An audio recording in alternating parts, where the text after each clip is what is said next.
Hello நண்பர்களே, வணக்கம். நான் உங்கள் பிரியா. நம்ம இன்னைக்கு பார்க்க போகிற பதிவு என்ன அப்படின்னு பார்த்தீங்கன்னா, நம்மளுக்கு வரக்கூடிய ஜூலை 1ஆம் தேதி உத்திர நட்சத்திரம், அதே மாதிரி வளர்பிறை சஷ்டி ப்ளஸ் நம்மளுக்கு செவ்வாய்க்கிழமையோட சேர்ந்து வர்றது முருகப்பெருமானுக்கு மிகவும் உகந்த நாள்.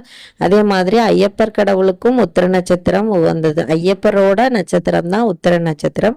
ஆனால் முருகப்பெருமானுக்கும் இது உகந்ததாக சொல்லப்படுறதுனால தான் நம்ம பங்குனி உத்திரத்தை மிகவும் சிறப்பானதாக கொண்டாடுறோம். ஸோ அதே எல்லாம் சேர்ந்து வர்றது நம்மளுக்கு இன்னும் சிறப்பு. குழந்தை பாக்கியம் வேண்டி இருக்கிறவங்க இந்த வளர்பிறை சஷ்டியில் நம்ம சொல்லக்கூடிய இந்த ஒரு பொருளை தானமாகவோ இல்லை அபிஷேகத்திற்கோ வாங்கி கொடுத்தீங்க அப்படின்னா கண்டிப்பாக உங்களுக்கு குழந்தை பாக்கியம் கிடைக்கும். அதே மாதிரி இந்த சஷ்டியில நீங்க சொல்லக்கூடிய ஒரு வரி மந்திரத்தையும் நம்ம இந்த பதிவுல பார்க்கலாம். அதற்கு முன்னாடி நீங்க இந்த பதிவை பார்க்கக்கூடிய முருக பக்தர்களாக இருந்தீங்க அப்படின்னா ஓம் சரவணபவா போற்றிங்கிறத நம்மளோட கமெண்ட் பாக்ஸ்ல கமெண்டா போஸ்ட் பண்ணுங்க. நம்மளோட சேனலை நீங்க இது வரைக்கும் சப்ஸ்கிரைப் பண்ணாம பார்த்துட்டு இருந்தீங்க அப்படின்னா மறக்காம சப்ஸ்கிரைப் பண்ணி வச்சுக்கோங்க. இந்த வீடியோவை முழு பதிவையும் மறக்காம பாருங்க. உங்களுக்கு தேவையான தகவல்கள் இதுல கிடைக்கும். இப்போ வாங்க நம்ம பதிவுக்குள்ள போகலாம். எல்லாருக்குமே தெரியும், சுப காரியங்களுக்காக நம்ம விரதம் இருக்க வேண்டியதுதான் இந்த வளர்பிறை சஷ்டி விரதம். விரதம் இருக்க முடியறவங்க கண்டிப்பா உங்களால 3 வேளையும் சாப்பிடாம இருக்க முடியுது அப்படின்னா அப்படி விரதம் இருக்கலாம். உங்கள் உடல்நிலையை பொறுத்து, உங்க சௌகரியத்தை பொறுத்து நீங்க விரதம் இருப்பதும் இருக்காததும் உங்களோட விருப்பம்தான். ஒரு சில பேருக்கு உடல்நல பிரச்சனை இருக்கும், குழந்தைக்காக ட்ரீட்மெண்ட் பார்த்துட்டு இருப்பாங்க. ஸோ அவங்களாலலாம் விரதம் இருக்க முடியாது. ஸோ நம்ம ஃபோர்ஸ் பண்ணவும் முடியாது. நீங்க விரதம் கண்டிப்பா இருந்தாதான் உங்களுக்கு குழந்தை பாக்கியம் கிடைக்கணும்னு இல்லை. கண்டிப்பா நீங்க பூஜைகள் செய்யும் பலனால கூட உங்களுக்கு முருகப்பெருமானோட அருள் கிடைச்சு உங்களுக்கு குழந்தை பாக்கியம் சீக்கிரமாக கிடைக்கும். நீங்க இப்ப ட்ரீட்மெண்ட் எடுத்துட்டு இருந்தீங்க அப்படின்னா கண்டிப்பா விரதம் இருக்க முடியாது. ஸோ அதனாலதான் நம்ம சொல்றோம். ட்ரீட்மெண்ட் எடுக்காம இருக்கிறவங்களா இருந்தா நீங்க ட்ரை பண்ணலாம்.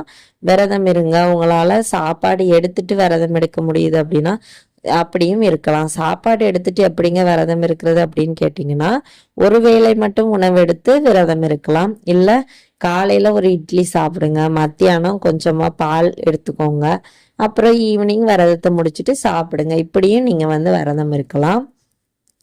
ஸோ உங்களுக்கு உடல்நிலையை பொறுத்து, உங்களோட சௌகரியத்தை பொறுத்து நீங்க விரதம் இருந்துக்கோங்க. ஸோ நம்ம குழந்தை பாக்கியத்திற்காக விரதம் இருப்பவங்க நீங்க என்ன செய்யலாம் அப்படின்னு பார்த்தீங்கன்னா, நீங்க வீட்டில் முருகரோட சிலையோ வேலோ வச்சிருந்தீங்க அப்படின்னா நீங்க அதற்கு தயிர்னால அபிஷேகம் பண்ணுங்க. தயிருக்கு குழந்தை பாக்கியம் கிடைப்பதற்கான ஒரு சக்தி இருக்குது. ஸோ அதனால தயிர் கொண்டு நீங்க 3 அபிஷேகம் பண்றீங்க அப்படின்னா அதுல ஒரு பொருளா தயிர் சேர்த்துக்கோங்க. இல்லை ஒரே ஒரு தயிர் அபிஷேகம் மட்டும் பண்ணுங்க. கண்டிப்பா நல்ல பலன் கிடைக்கும். கோயிலுக்கு போறீங்க அப்படின்னா அங்க முருகப்பெருமானுக்கு அபிஷேகத்திற்கு தயிர் வாங்கி கொடுங்க. இல்ல வெளியே யாராச்சும் இருக்கிறாங்க, உணவுக்கு கஷ்டப்படுறவங்க இருக்கிறாங்க அப்படின்னா அவங்களுக்கு சாப்பாடு தயிர் சாதமோ இல்ல ஏதாவது ஒரு சாதம் வாங்கி கொடுங்க.